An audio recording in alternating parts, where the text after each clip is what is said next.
अस्सलाम वालेकुम। तो वेलकम है आप लोगों का एम रॉत चैनल में। आज हम दो चीज़ों पर बात करने जा रहे हैं। पहला, नाइजेरियन एयरफोर्स के JF-17 थंडर्स के हवाले से कुछ ओसेंट्स रिपोर्ट है कि उन्होंने नाइजेरिया के ऊपर काफ़ी ज़्यादा अग्रेसिव फ़्लाइट्स की हैं। इसकी रीज़न नाइजेरिया में होने वाले रिसेंट इंतखाबात बताए जा रहे हैं, और दूसरा बोको हराम जैसी इंसर्जेंसीज और वहाँ जो लोकल कुछ टेररिस्ट मूवमेंट्स हैं उनकी तरफ से काफ़ी ज़्यादा अग्रेसिव कुछ बयानात थे कुछ दिनों से, जिनके मुकाबले में नाइजेरियन एयरफोर्स काफ़ी ज़्यादा अग्रेसिव नज़र आई। और दूसरा, इंतखाबात भी थे, इस पर बात करेंगे। दूसरा, US मिलिट्री ऑफिशियल्स ने कुछ ने दावा किया है कि चाइना कुछ आर्टिलरी सिस्टम, एमुनिशन वगैरह रशिया को देने जा रहा है, जबकि एक तरफ यूक्रेन रशिया वॉर जारी है। इसके इम्पैक्ट क्या होंगे, क्योंकि जो यूक्रेनियन प्रेसिडेंट है उन्होंने इसे एक वर्ल्ड वॉर 3 यानी जंग अजीम सोम से तशबीह दी थी। लेकिन वीडियो में आगे बढ़ने से पहले आप चैनल को सब्सक्राइब कर लें और हमारी वीडियोस को शेयर कीजिएगा। एक नाइजेरियन ओसन के मुताबिक JF-17 थंडर को पिछले कुछ दिनों से काफ़ी ज़्यादा अग्रेसिव फ़्लाइट्स करते हुए देखा गया है नाइजेरिया के ऊपर।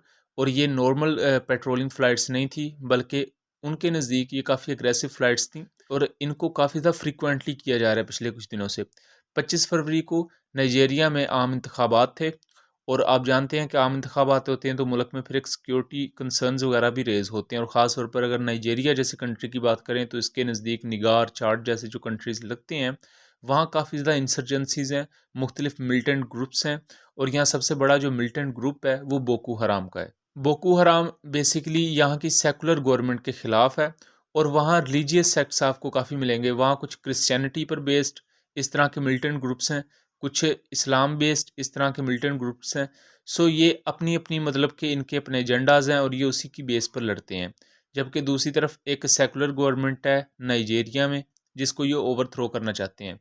यहाँ के इन नाइजेरियन ओसेंट्स के मुताबिक हमें JF-17 थंडर कुछ बॉम्बिंग करता हुआ नज़र आ सकता है आने वाले वक्त में, क्योंकि नाइजेरियन इंटेलिजेंस के मुताबिक ये इंसर्जेंसीज यहाँ मौजूद जनरल इलेक्शंस का फ़ायदा उठाने के लिए कुछ बड़ी कार्रवाई कर सकती हैं। सो उन्हें वक्त से पहले पकड़ने के लिए नाइजेरियन एयरफोर्स को टास्क ऑलमोस्ट दिया गया होगा कि वहाँ कोई एयर रेड की जाए और उन्हें ख़त्म किया जाए। इससे पहले थंडर्स ने नाइजेरिया की तरफ से एयर स्ट्राइक्स की थी, और यहाँ इनकी वीडियो भी तब रिलीज़ की गई थी। जबकि JF-17 थंडर को रिकॉनिसेंस सर्विलेंस के लिए भी यूज़ किया जाता है। इसका इलेक्ट्रो-ऑप्टिकल सिस्टम्स में इस पर मुख्तलिफ पोर्ट्स एम्प्लॉय किए जा सकते हैं, जिसमें WMD-7 पोर्ट है, उसके अलावा SL पोर्ट है जो कि एक नेक्स्ट जनरेशन का टारगेटिंग पोर्ट होने के साथ साथ सर्विलेंस और रिकॉनिसेंस भी कर सकता है। जबकि यहाँ बहुत से इंडियंस के मुताबिक JF-17 थंडर ग्राउंड थे, लेकिन हम ये जानते हैं कि ये कभी ग्राउंड भी नहीं हुए थे, बल्कि इन्होंने नाइजेरिया की तरफ से मुख्तलिफ ऑपरेशन सर अंजाम दिए हैं। और Nigerian chief of defence staff के ऑफिशियल स्टेटमेंट्स मौजूद हैं कि वो JF-17 थंडर की कारकर्दगी से काफ़ी ज़्यादा मुतमईन है। दूसरा बात करें तो वेस्टर्न मीडिया ये रिपोर्ट कर रहा है कि चाइना बहुत जल्द कुछ आर्टिलरी सिस्टम और उसके एमुनिशन रशिया को देने जा रहा है।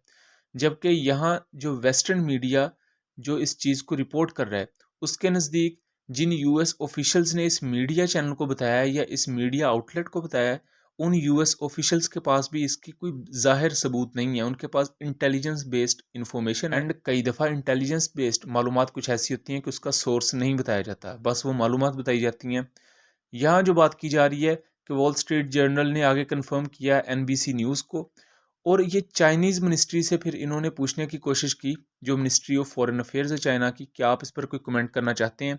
लेकिन Chinese ministry of foreign affairs ने इस पर कोई कमेंट नहीं किया। जबकि वेस्टर्न मीडिया का ये जो एक नैरेटिव है, चाइना इस तमाम सिचुएशन को एस्केलेट कर सकता है यूक्रेन रशिया वॉर को, अगर वो अपनी आर्टिलरी सिस्टम्स और अपनी एमुनिशन देता है रशिया को। इससे पहले जब मिड फरवरी में अमेरिकन प्रेसिडेंट ने एक दिन का दौरा किया यूक्रेन का, तब यूक्रेनियन सदर ज़ेलेंस्की ने यह कहा था कि अगर चाइना इस मामले में आता है, मतलब यूक्रेन रशिया वॉर में चाइना रशिया की मदद करता है, तो ये फिर एक वर्ल्ड वॉर 3 होगी। और इसी दौरान जब जो बाइडन वापस गए अपने मुल्क, तो उससे अगले या उससे कुछ दिन बाद या उससे अगले दिन ही आई थी, रशियन सदर ने एक स्पीच दी, और इस स्पीच में उन्होंने न्यू स्टार्ट ट्रीटी को ख़त्म कर दिया। मतलब जो एक न्यूक्लियर ट्रीटी थी न्यूक्लियर वेपन से रिलेटेड, वो ख़त्म हो गई, और वो अभी तक सस्पेंड है। इसी दौरान US ऑफिशियल्स ने रशिया के सरमत 2 इंटरकॉन्टिनेंटल बैलिस्टिक मिसाइल को इंस्पेक्ट करने आना था। अब ज़ाहिरी बात, जब ट्रीटी ही ख़त्म होगी न्यूक्लियर वेपन से रिलेटेड, तो वो भी अब नहीं आ सकेंगे। सो हालात दिन ब दिन काफ़ी टेंस सिचुएशन की तरफ जा रहे हैं।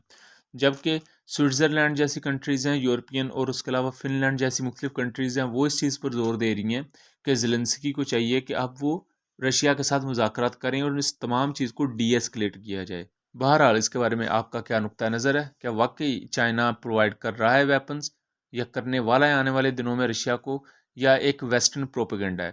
उम्मीद करता हूँ चीज़ें क्लियर रही होंगी। मिलेंगे अगली वीडियो में, तब तक के लिए अल्लाह हाफ़िज़।